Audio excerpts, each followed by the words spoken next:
This is for the creators. Cool. Yes. We're there, we're back. Happy New Year, Happy New Year. Happy New Year, you know, it's been a month. Yeah, that's so strange. You know what, yeah, I don't even know where this week went. But I don't even know where this month went. It's funny because usually like everyone says this month is the longest month, but it for me at least it did not feel like that. No, I don't even think I'm over December yet, to be quite honest. Well, it's been funny for us, innit? Because we've been on a very, very long break, about 3 months, and so much has happened within that. It's just like, wow. So we left on episode 50, which was, when was that? Middle of October? End of October? It seems like so far away. The middle, like, seems like a lifetime away. Yes. It's been a while, guys. It's been a while, but we're back. We're back. And we're That's happy like we to never have left. you. Yeah, man. Yeah. A lot of things happened since. Ryan's married, guys. I'm married finally. It happened. We talked about it throughout the 50 episodes, but yeah. It was a beautiful ceremony, by the way, guys. So you lot missed out.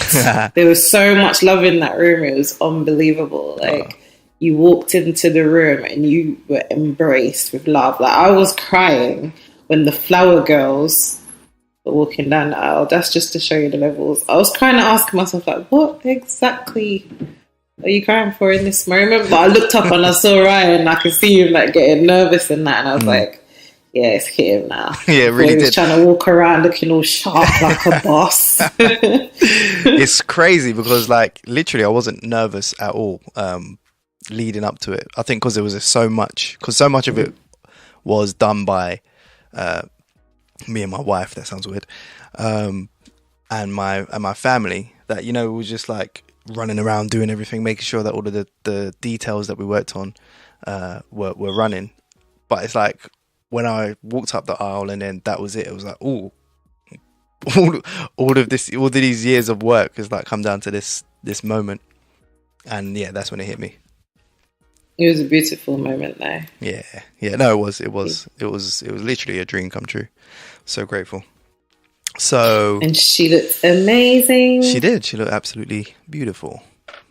So yeah, man, such a good time. And then let's not even talk about the honeymoon. Yeah, talk about most. That dude was sending me back, yeah.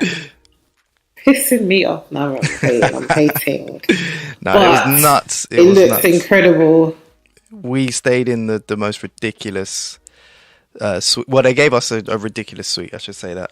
The funny thing is, like, it's creative design in a way, because you walk in, it was in Morocco, in Marrakesh, and it was in this massive tent-like looking villa, I suppose, and you walk in, it's all this like old African furniture, and there's a big horn in the middle of the room, and then there's a 4-poster bed with these curtains throughout the middle of the room, a separate bathroom, a library. Library? Hold on. Okay, well, it's more like a bookshelf, but I'm calling it.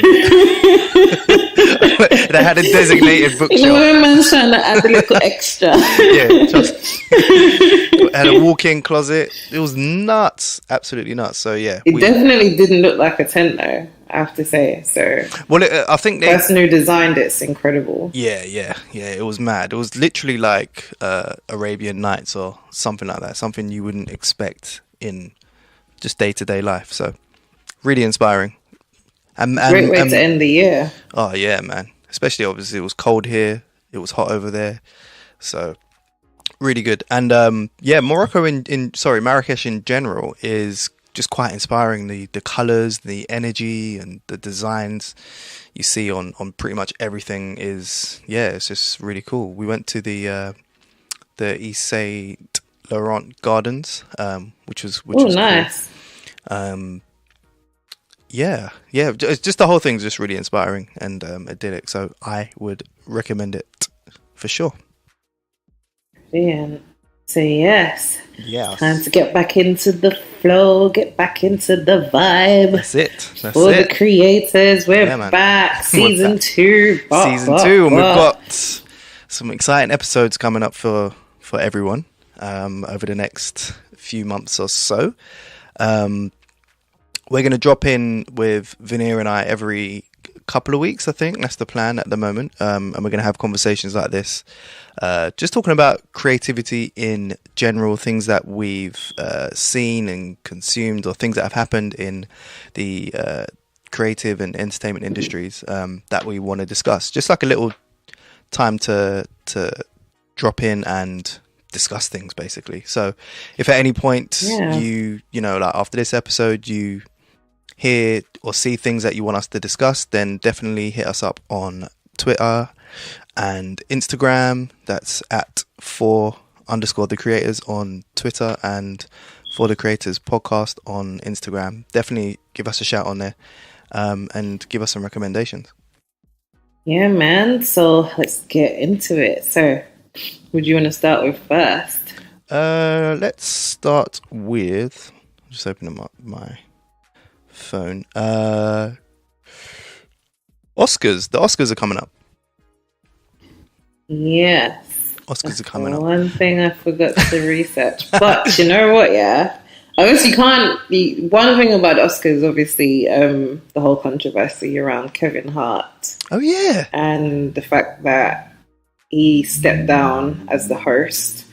And for me, it was one of those things where obviously you can see the gay community's perspective, but I can also see his own. And I don't think that we should be penalized. So basically, some background on it, if you weren't aware of it, someone went and dug up tweets that Kevin Hart posted. I think it was like 7 to 10 years ago. Really? And as a comedian, he was just basically talking about, like, I think in one of his skits, he spoke about if his son was to come home gay. And he basically said something along the lines of he wouldn't really be pleased with that. Okay. And then some of it was just using gay or offensive terminology that people use to refer to gays. So I think some of it may have been things like faggot and things like that. Right. But he came out and he's apologized for these tweets in the past. So I think the question here is how long do you hold someone accountable for something that they've done a long time ago? And also how convenient it was for them to suddenly dig up these tweets when he's been given a once-in-a-lifetime opportunity, essentially. Something that he's wanted to do, something that he said in his own words he's had on his vision board. Right. And then you just take that away. But one of the things that really stuck out for me, because I saw an interview that he gave with, to Ellen DeGeneres. Yes. And what he spoke about was the fact that the person who went out to do this went out to finish him. And it wasn't just about the Oscars, because everyone knows about the current climate that we're in, and, you know, all the homophobia around and things like that. So think about all of the other contracts that he had, not just the Oscars. If you tarnish his name like that and you make him into some kind of bigot, like, you've essentially tried to ruin his career and ruin all of the positive things that he's done. Yeah. By holding him accountable for something that he did in his 20s. You'll never work in this town again. Yes. Literally. Yeah. So what do you think about that? It's like, should someone be held accountable? Like, if I was to go back into my past. That's the thing. So there's a couple of things here. One, he's come out and he's acknowledged it and apologized for it. Fair enough.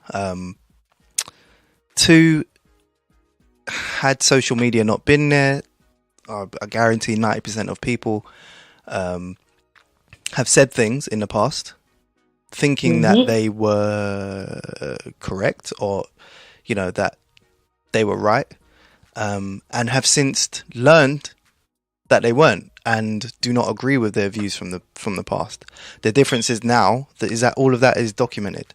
So you can grow as a person on in real life, but your online online persona and your tweets and the things that you said in the past still exist. And just because it says, like, 10 years ago, 2008 on the tweet, people perceive that as like he just said that. You know, it's crazy because I remember when you dug up my old Twitter profile. Please don't, people. Please do not look for And when I went through the things that I was saying, I didn't even recognize that person. I am going to be absolutely honest. I'm like, did I say that? Really? But the language that I used was so immature. Yes. The things that I was saying was so I did not even recognize myself. So in saying that, I can totally understand. And it's one of the things I've realized from a long time ago, even from having a personal diary, how much we change over the years. And that goes all the way down to just the way that we speak, the way that we write. It's so deep. So I can totally understand where Kevin Hart's coming from. I don't know if his decision to step down necessarily sent the right message, though, personally, because I feel like he allowed them to win. Yes. Because it's given them that authority that, you know, we can come out and we can crush everything that you've done in the past when we want to. So it's almost set that precedent. You know, so I don't think you should allow these trolls to win, because more often than not, they're just people that are just sitting down in their bedrooms with nothing better to do. And this person may not even be gay themselves. You don't even know. And that's another thing as well, where you get everyone put into this category. All the gays are against Kevin Hart. No, it's just that one person that decided to go and dig that up. You know what I mean? Yeah. So it's weird because like right now it's like we're in this like who can be offended more. Like there's such a climate at the moment where everyone just wants to shout about something, and and because it's made easy, especially on Twitter, where you know there's a lot of the headlines, and then obviously everybody can have their opinion on that headline, and then people have opinions on other people's opinions, and it just kind of spirals out of control. And obviously there's going to be elements of this whole Kevin Hart Oscars situation that we won't know of, but from the surface level, obviously, like you said, it might not send the right message on, you know, if you've come out and you've apologized, then you know you could stand strong and use that as an opportunity when you're there to address it as well, because the whole world would be watching. I think the other thing that he said, was that the reason why he stepped down is that he didn't want to overshadow the people who won the Oscars. So if we get into things like the nominations and all of that, like a film like Black Panther, who's had 13 nominations? I don't know, actually. I think I don't know. They've had a lot. Yeah, which is good. So I've just totally doubled it in it, but if they didn't get 13, they deserved it. But it's like he was saying from his perspective as well, is that, you know, all these people who have done amazing work, these actors, these producers, directors, etc., and then the whole Oscars would now be overshadowed by the Kevin Hart thing. And even for me personally, it's the first thing that I remembered. There you so go. It just proves the point that what he did from that perspective was also right. So I guess it's one of those things, you just have to do what's right for you. And I think he did what was right for him in that situation. Yeah, exactly. As a human, you've got to. The other point I was going to say is it's such a weird climate for comedians, because it's like, because everyone wants to be offended about something, it's like we've lost the ability to laugh at ourselves, which is what makes things funny generally at the moment, until I guess as a culture or as a society we change our rules on what is funny. At the moment it's going to be hard for comedians. Do you know what I mean? So I can understand the frustrations that he would kind of have, and maybe some other people, some other comedians. But I mean, with anything, you've got to adapt, isn't it? So I think it could be another reason why he decided to step down as well, because it's almost like empowering comedians to still be able to not say what you want to say, but still be funny. And like you said, like, not pick on anyone, but it's like it can be like a parody, you know what I mean? Like, you can't be politically correct all of the time. No, exactly. Because it's funny. It's like majority rules with comedy. So, for example, if they come out and did a parody of Donald Trump, then the majority of people would laugh. Donald Trump wouldn't. He might feel like he's being bullied. I doubt it, but do you know what I'm saying? Yeah.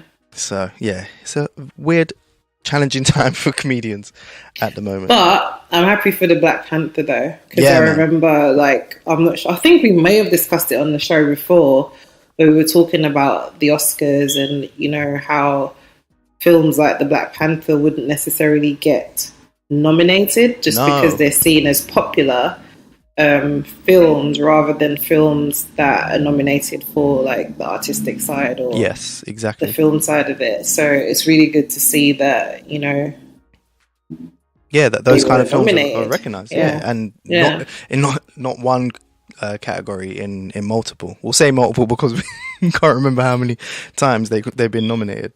But some of the other films that have been nominated, I've seen.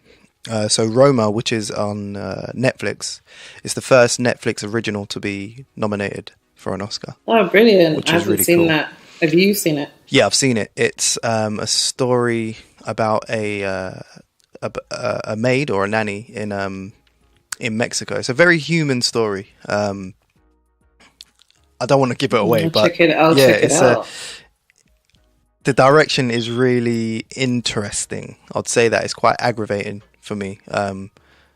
When you watch it, there's just certain things that happen. It's just like, oh, can you, like, there's a lot of mess in the movie, and it's like, just, can you clean it up, please?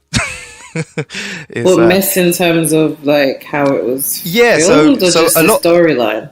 No, in terms of, like, literally, like, mess. Like, there's a lot of it is filmed in her house because she's like a nanny, and she cleans up the house and stuff like that. And they have a driveway, but there's a dog, and there's lots of dog mess on the driveway all the time. So literally mess. And that's it's intentional though. It's definitely intentional.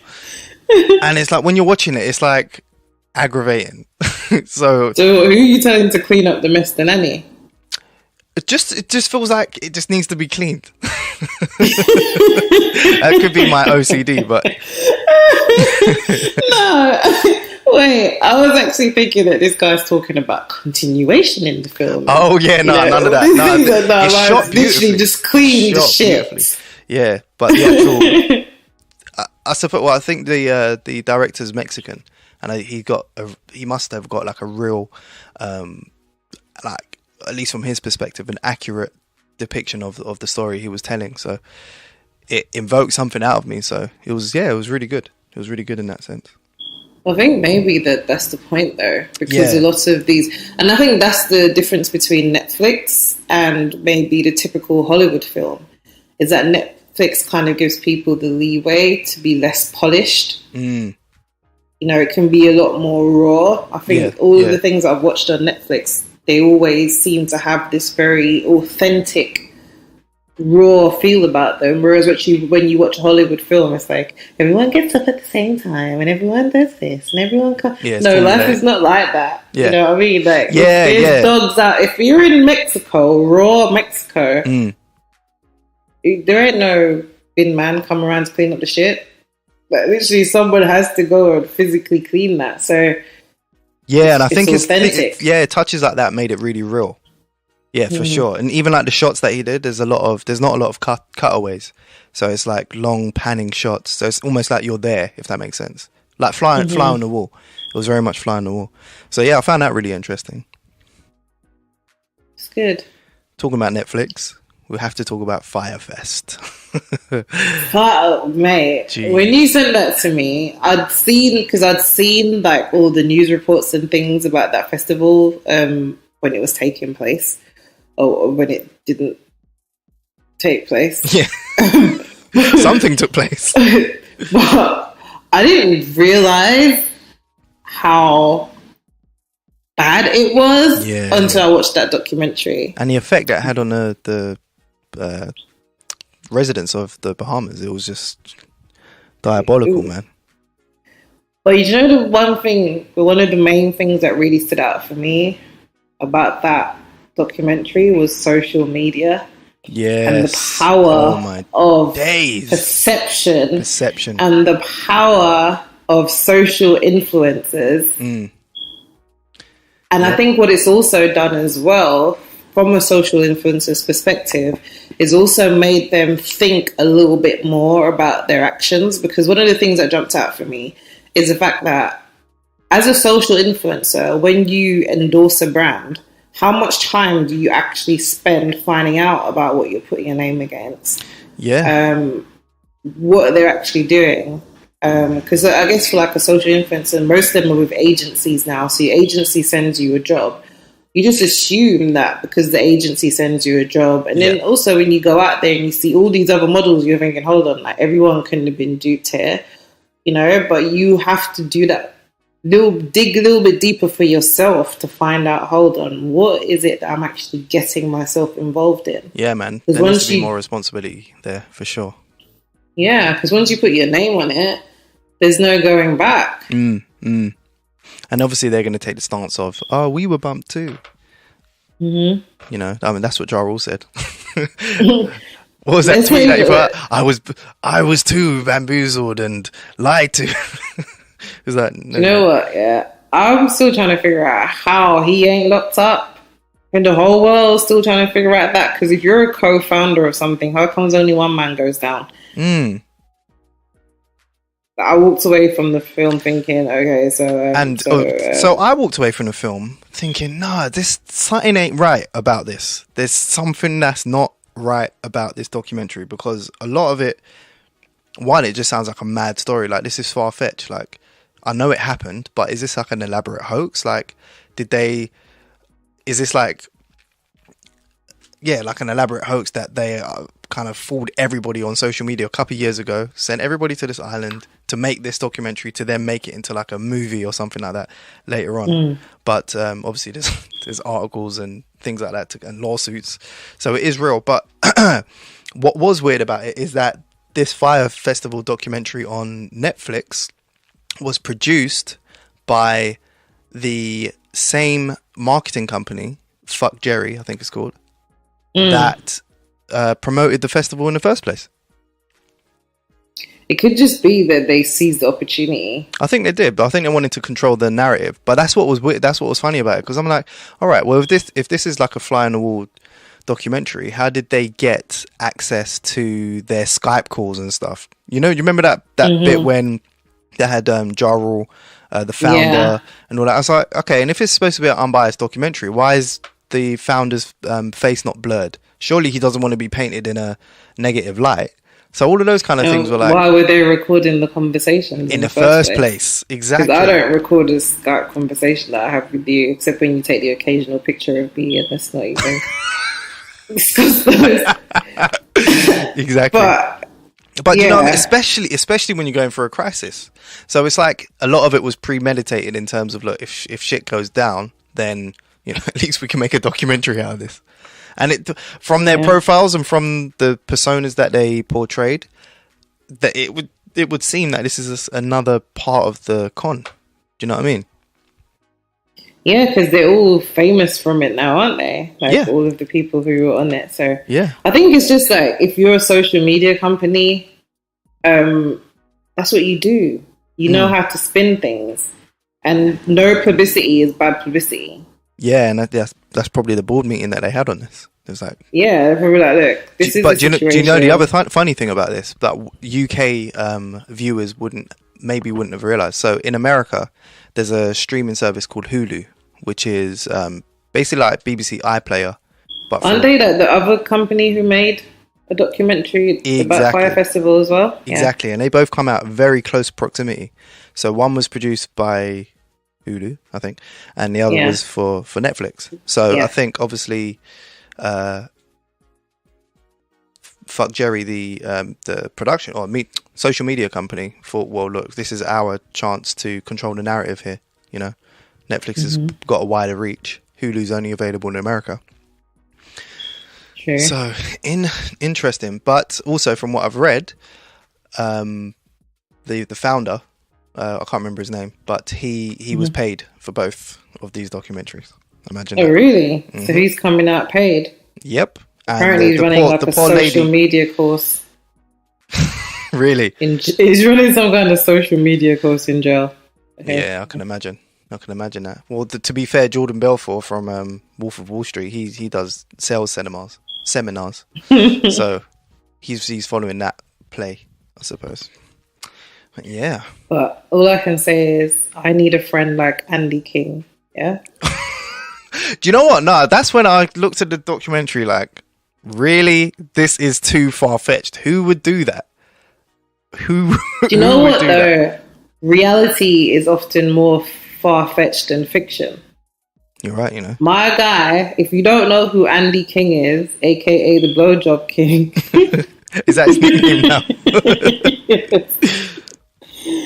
Dude was willing to give the customs officer a blowjob to get access to the tanks of water. I'm saying, if my friends ain't doing those kind of things to me in 2019, we're not friends anymore. That's Orion, what you saying? Nah, absolutely not. What was... We need some adverts and sponsorship for the podcast. What you saying, bro? But the thing is, look, that's how flippant that conversation was, and he just backed it like, all right, yeah, that's the best idea we can do. A like, definition of a friend, bro. Like, nah, I can't imagine you coming to me. And first of all, he said it was a guy going out to give enough, and he's a gay man, so I guess it's not that foreign for him. But still, I can't even imagine you thinking to ask me that. Like, not even like go down there and try and persuade him. Or flirt or anything like that. And give him a blowjob.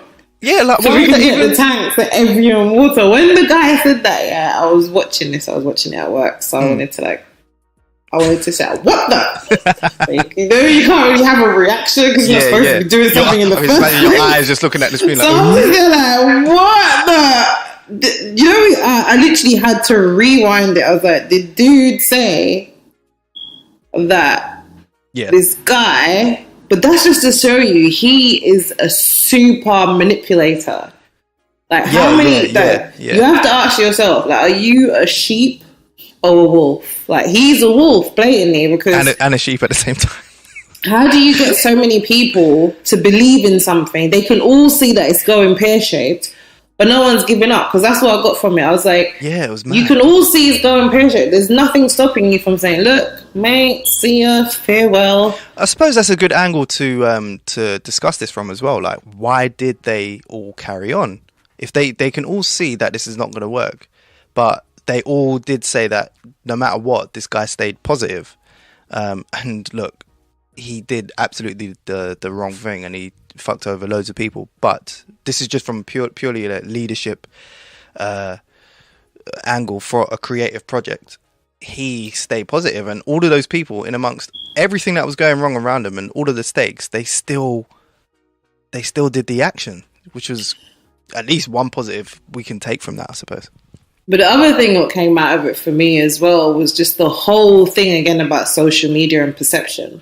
So there was one guy, I remember him saying that he was posting videos and pics of him saying, I'm on the beach, like, this is the life, rah, rah, rah. And really, behind the scenes, everything was going pear-shaped. But on his Instagram, he was living the most idealistic life, and everyone was like, oh my God, like, that's like Ryan being on his honeymoon in Marrakesh, me being here in the cold, and I'm like, oh my God.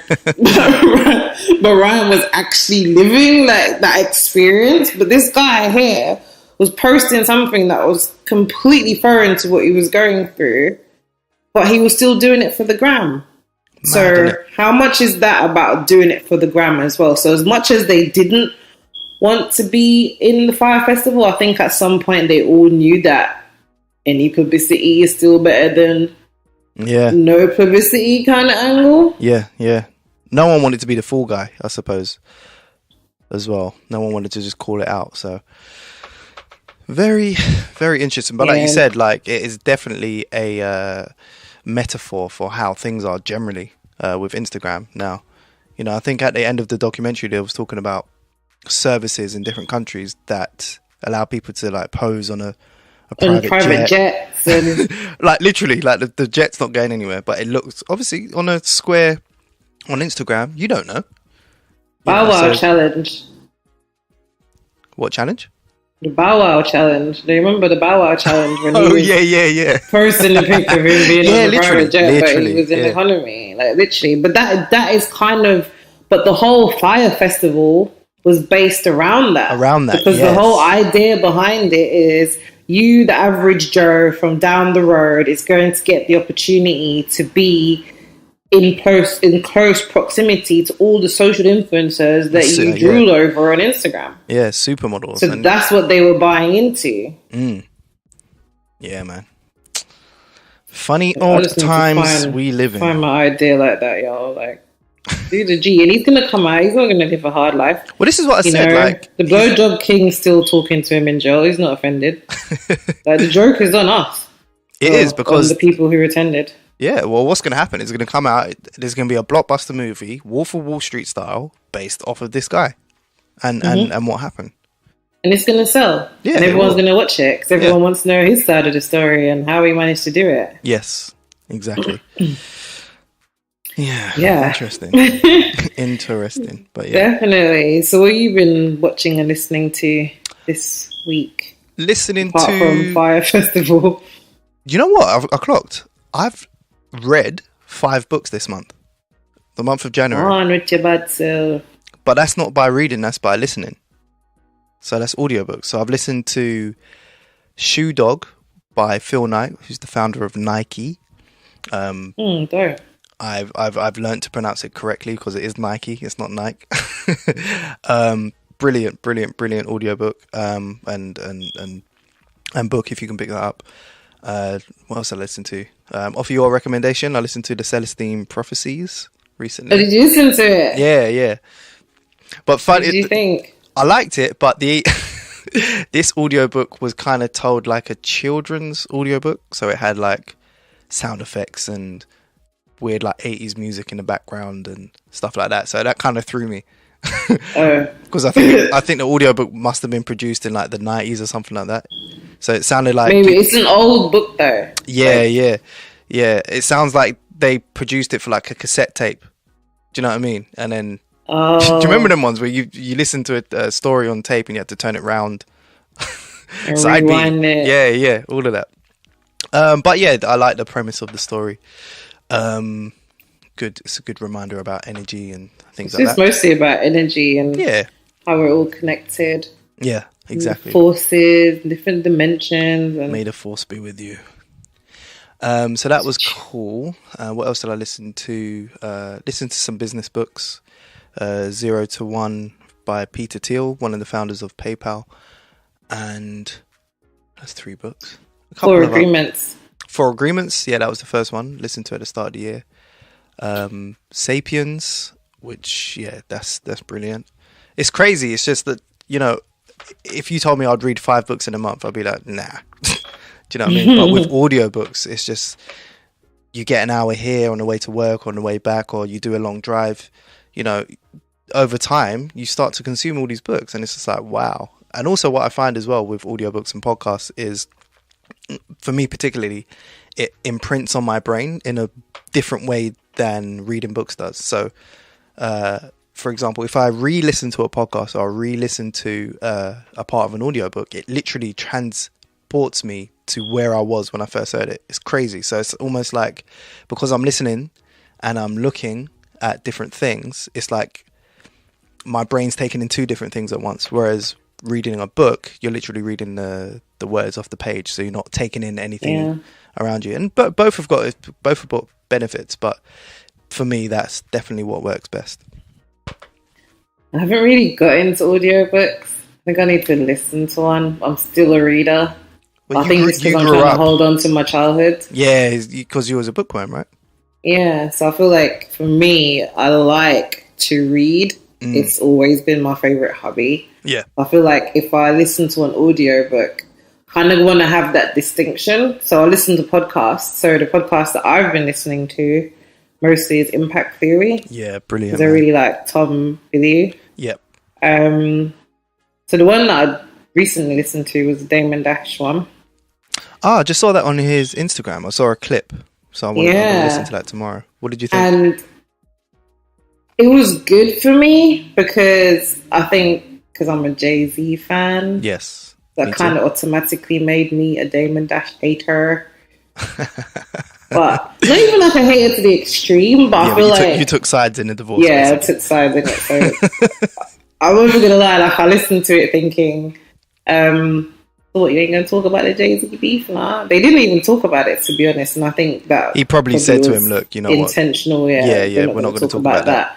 But that was actually good because it made me get to know Damon Dash a little bit. You know, and he was talking about like the way how he's approached life, and I've never really like heard his story, and he's done a lot of pioneering stuff, and even though people don't give him the credit for it, like Rockefeller, Rockaware, films like Paid in Full, like Rachel Roy's clothing line, he's doing so many other things as well, like you'd have to listen to it, so obviously you can learn some of these things yourself, but we'll stick up the link for anyone that wants to listen to it. It was also good to hear his perspective on life. One of the things that he spoke about was perception, and it's just really about how you look at things, and he spoke a lot about visualization as well, and if you listen to Impact Theory, a lot of the guests who come on speak about visualization a lot, and I think it's something that I really need to get into a little bit more and start really visualizing the things that I want rather than just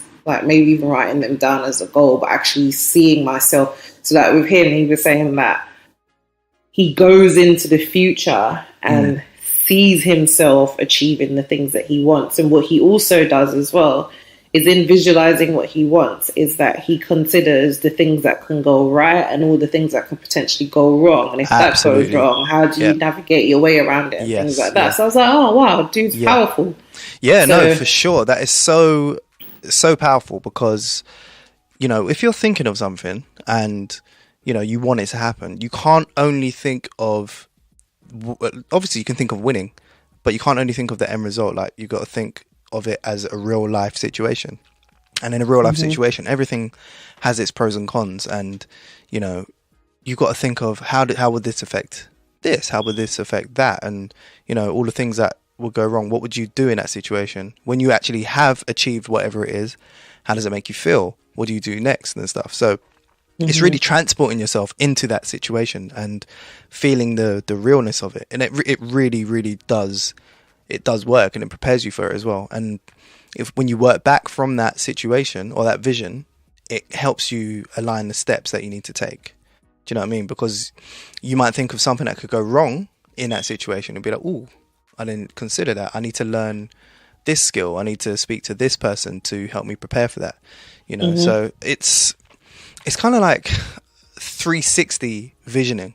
Because you're not just imagining one part of it, you're just imagining what it actually would be like. So it's definitely powerful. A lot of athletes take that approach.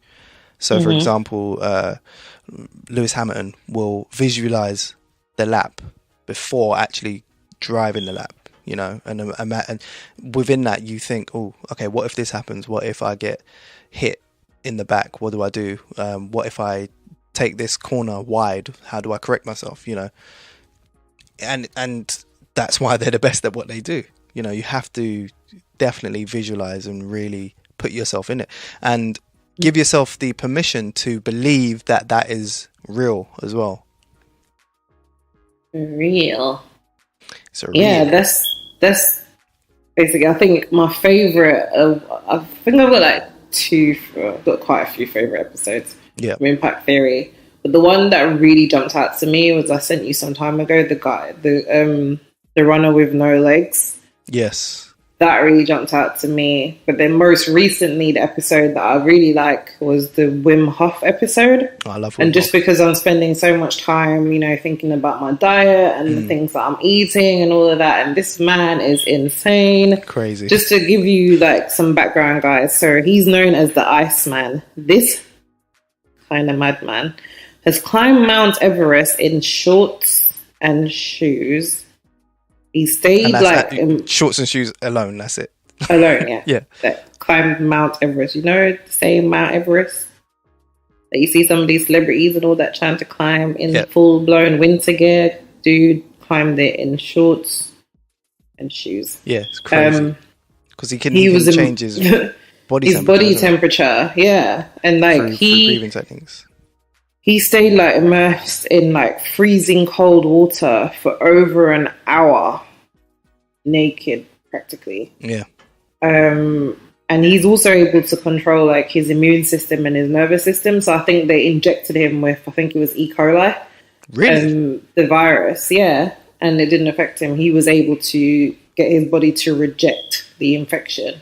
Yeah. And people doubted him. So scientists and all that said, oh, he's just a freak of nature. He's one of a kind. But he's actually taught like 12 people how to do the same thing. And they were also injected with the disease and they were able to combat it. And I'm like, that just shows you the power of the brain. And the reason why I was reminded about him as well was because Damon Dash was also speaking not about him. So Tom told Damon Dash about him. And because they were talking, so, you know, you always ask at the end, like, you know, what impact would you like to have on the world? And Damon Dash was basically like, he wants to find out, you know, the potential of our brains. Because if they're saying that we only use a certain percentage of our brain, that means that the things that our brain is capable of doing, we can't even fathom because we don't even have that level of awareness yet. Yeah, exactly. So it was like really deep. And then that's when Tom started telling him about Wim and how, like, what he's able to do with his body, just to show you the levels. And even for myself, right, even through like changing my diet, I've jogged, 4 miles, kid you not, I wasn't even tired. And I don't even understand it. Normally, I'll be dying. I'm talking like leg cramps, full blown, feel like I'm going to die. Since I've changed my diet, my resistance is so much higher. But I think it's also having that mental clarity as well that allows you to do more than you even expect. So definitely. The potential of our bodies and just us as individuals is just limitless. I think it's quite key as well to talk about for creatives as well, because most of what all of us do is quite sedentary in terms of like you're sitting down, you're on your laptop, or you're in a studio, or you're editing, or, you know, there's not a lot of physicality that comes with being a creative a lot of the time. So it's very key to kind of like listen to these podcasts and not just this one, but I'm talking about like ones that promote like a good, healthy lifestyle, because ultimately, you know, that's where good ideas come from. That's where inspiration comes from. Yeah, that's what... What's the it was a Reggie Yates one that literally changed. Yes, because that's the one I was going to talk about. Perspective, exactly, that's the one I was going to talk about. So just to move on to that, actually, the Reggie Yates podcast is sick. If you haven't listened to it, you should. It's very funny. It's funny, but they also bring on good guests and speak on some very good topics. So it's just called the Reggie Yates podcast. You probably hear that everywhere. But on this particular episode, they had Coop, who is I don't even know how to describe him, but he's like a planetarian. I don't know. He's just he's a trainer, and he advocates like water fasts and obviously like a plant only diet. But the episode, which we'll stick up in the link, literally. Listen to it and try out some of the tips that he discussed and see what it does for your creativity. Because for us, when did we do it? We did it the week before my wedding, innit? Yeah, it was at the end of November. I think that literally transformed my life because, and I think the key thing about it as well was the fact that he encourages you to go away and do your own research. And I think doing your own research when you're going on any kind of journey, whether it's a health journey, a creative journey, everything, it gives you a sense of purpose and it gives you the why that you're doing it. So you're not now doing it just because Coop said so. You're doing it now because you're going from you're approaching it from an informed position. So you know that I'm doing this, I'm eating healthy, but it's my choice and I know the impact that it's going to have on my body. So like, I'm so conscious now of the things I eat, and trust me, half of the time it's not going to like, it feels like torture. But then when I really think about, you know, I know for a fact that every day now I'm getting the nutrients into my body that I need. and I've realized that I was overeating. Yeah. It's crazy. So so we didn't make it clear that we did a 2-day water fast, which none of us thought that we could do when we thought about it. But actually doing it was like, wow. Like I didn't because I get hangry. Well, I used to get hangry. So I was thinking, right, I'm going to be moody. This is the week before my wedding. Should I even be doing this? But actually doing it was mad. It was mad peaceful. Like, it made me really calm. And it was like, oh, I'm not even hungry. This is so weird. You know, it was weird. I didn't understand it because I got to like day 2 and I was like, wait. Yeah, I could do this for long. What the hell is going on here? Like, I actually feel like I don't even need to eat now. No, like, exactly. It was weird. And from then, that's been my anchor point. So I haven't been hangry since. That everyone will be happy to know. Not that you experience. it's only my wife or my family that experiences that side of me. But yeah, very, very key. So it's good to like listen to those things and see how it positively can affect your life. You know, we want to be creators for as long as we can, and you need a healthy body to do that, man. So yeah. Literally, and I think that's the thing as well about being a creative is it's so easy to neglect yourself. And one of the things that I've been trying to do since from listening to that Coop episode on Reggie Yates's podcast is really thinking about myself as a temple, because you can't do anything else if you're not taking care of yourself. So you can be the greatest artist, the greatest singer, the greatest producer, film director, etc. But if you're not around to do it, there is no creativity. So you have to find that time to invest in your body. Absolutely. Because your body is still the carrier of all these dreams and goals and aspirations. Our spirit is nothing without the body. So and vice take versa. care of yourself, creatives, man. That's it. Take care of yourself. Absolutely. So what films or videos are you feeling? I was going to ask, like, so this section's usually like most creative things that we've seen. So I've got a few, and I'll just touch on a few of them. So Jordan Peele's new movie, Us. It's a new horror movie of his. The trailer is sick. The trailer's sick. He used Looney's 5 on it in the trailer, and it starts off as the normal song, as we all know. Well, not that we all, but most people know. And throughout the trailer, it develops into this like really horror sounding, you know, like a typical horror movie sounding like really weird, like. But it's how can I explain it? So, you know, sometimes in horror movies or horror trailers, they'll have like a playground song, like let me think, Ring a Ring of Roses, for example, and they make it sound really, really horrific. Horrific. Like, it starts off normal and then it turns horrific. Like, that's what they've done with this. I got 5 on it. Like, it goes into this horror thing. It's sick. It's proper sick. That's good though. I love when people think outside of the box. Yeah, man. Exactly. That's what I don't really know if my video was thinking outside of the box. But the only reason why I wanted to mention it is it was Cardi B and City Girls. Yes, of course. So I wanted to mention it because Dahlia Diaz. Yes.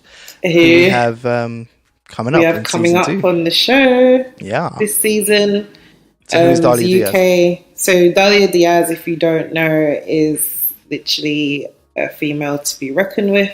She is what do you call her? Videographer.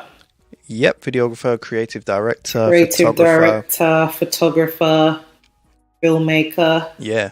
UK-based Tottenham girl doing it. So she's made videos for Chris Brown, Cardi B, Migos, Drake. She did Stormzy's Big for Your Boots. Big for Your Boots. So she's really amazing. And we sat down with her for season 2. We had the most amazing conversation with her. Ended up doing a presentation with her, so random, at the Media Trust that we, you know, because Ryan and I work with the Media Trust to empower young creatives who are trying to get into the media industry. So we gave an amazing presentation to some of the young creatives at the end of last year, and Dahlia came down with us. So, he sat down with her as well. So I was excited. I know that the video is a little bit controversial, and it's not usually the type of videos that Dahlia does, but yeah, correct. You know, but opportunity to work with Cardi. Well, there's that, and it was also the opportunity to shape the conversation around what feminism is, you know, which is ultimately, I'm a woman, I can do what I want. Don't tell me what to do. It's funny as well, because usually I think what was empowering about that for females is that they were controlled, even though they were twerking. Usually you see women twerking in guys or male rappers' videos. Yeah, that's right, yeah. But it was hard. I don't even think there was any guys in this video, this video, to be honest. No, there's it not. was all females, so yeah. It's like they took their power back. That's right. Ironically, I was watching... there was a video of Vixen who had brought out a book probably like in the 2000s about the industry, and she got so much backlash for it. Yes. But at the same time, it's like you should be empowered to have a voice yourself. So if the men can go out there and tell their stories, why can't women do the same? But but really, I chose the video because Dahlia. Yeah, standard. Big up Dahlia. Big up to Dahlia. I wanted to spotlight a comedian or an entertainer he's going to have a massive year, and that's a Munya Chihuahua. Thing is, like we've had our eye on him like since early last year, and it's just mad. You know, when you see someone and they're on like they've got a little following, like 4,000 followers or something like that, and they're doing bits. And then you start to see them put out content, and you start to see that reacting, and you just see the massive growth. It's just nuts. I just checked today; he's on like 40,000 followers. No way! Not amazing. Like the followers are the barometer of success, but it's just crazy that you know that his content's reacting, because it is hilarious. He's got all these different characters that he does, different songs, and you know he does a character. Yeah, he's gonna go far. Absolutely, he's gonna have a massive year. Absolutely, I'm calling it now. That could be a good feature as well that we do on this. We can make some predictions. Yeah, definitely. Ones to watch. He's definitely like, if you haven't checked him out, his name is ironically just as funny as he is. But he's amazing. I rate comedians, and I rate comedians who add their own flavor, and it's so outside of the box, and everything that, because you got other comedians like Mo. I think if you can compare anyone, he's similar to Mo in the sense that they do skits and they've got the different characters. Sure, yeah. But his characters is so completely different to Mo the comedians. Yeah. And still so authentic. Like, you watch his and you think, how on God's earth is he keeping a straight face? Yeah, exactly. Especially when he's around people and stuff like. Because he stays in character the whole time. Like, how do you manage to do that? Like, bonkers. It's bonkers. So yeah, big up Munya. Definitely a big fan of his. The only other thing I was going to say was I want to give a quick shout out to Blotter Media, who are like animators. I think we put them on our Instagram. I had that down on my list as well, actually, because they did that sick video with the dancer. Sick. So yeah, for people that don't know, they take videos of people dancing to tracks, and they add animations to kind of accentuate it. It's proper sick. So head on to our Instagram, that's @ForTheCreatorsPodcast, to see that and to view the rest of their content. But yeah, very, very sick. Love that. Yeah, they worked with a dance by the American dancer Jay Hancock. But if you go on our page, you see it. When I saw that, I was like, oh my god, this is insane. Yeah, I like it. But again, I like the fact that people think outside of the box, and for me, that is the key thing about choreography, and not choreography, just creativity in general.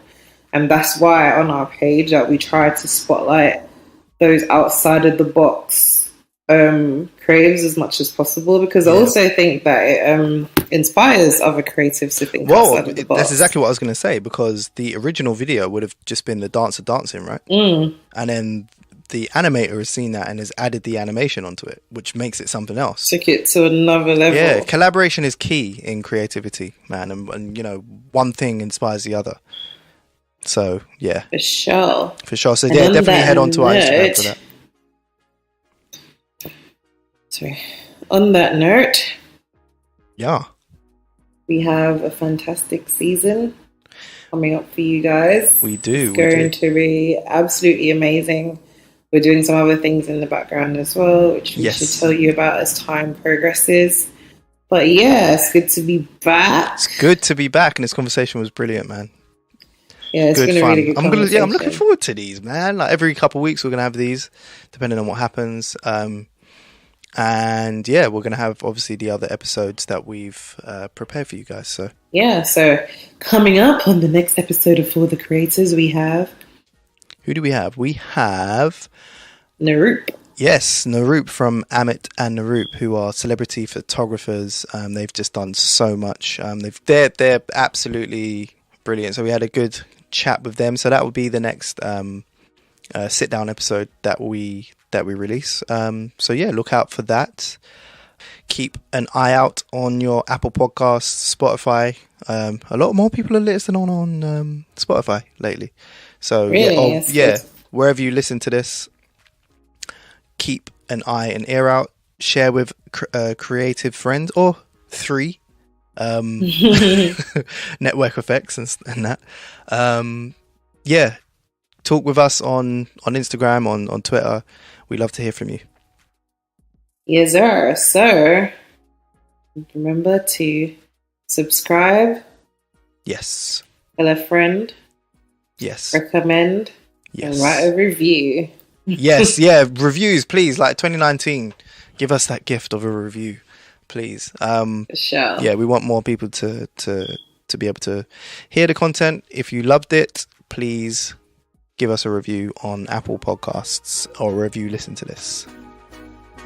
Yeah, guys. Until next time. Peace. Later.